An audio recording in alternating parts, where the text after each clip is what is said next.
Yan, magagawa tayo ng salad na bunga ng ampalaya.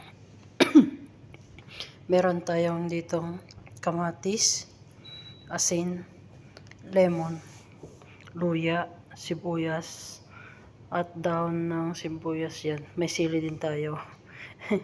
Nagkurit-rit na. Sunog na. So yan, ihalo-halo lang natin dito lahat. Yan. Ihalo natin yan. Yan, lagyan natin. Meron pang natira. Yan. Tapos, ilagyan natin itong mga ingredients na dito. Mga halo. Yan, halo lang. Malinis itong kamay ko. Yan. Gagawa tayo ng salad na bunga ng ampalaya. Yan, guys.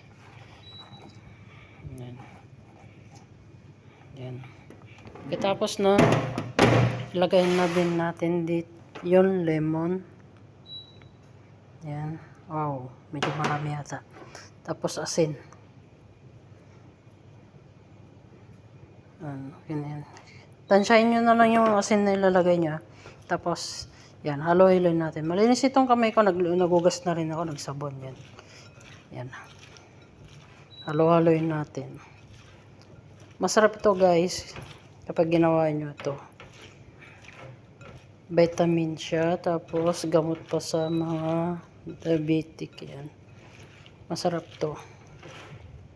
Yan. Yan.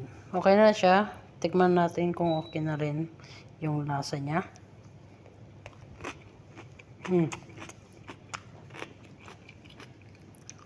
Okay na. Stop. Sakto lang yung asin niya. Yan. Gawin nyo ito. Masarap na. Bye-bye.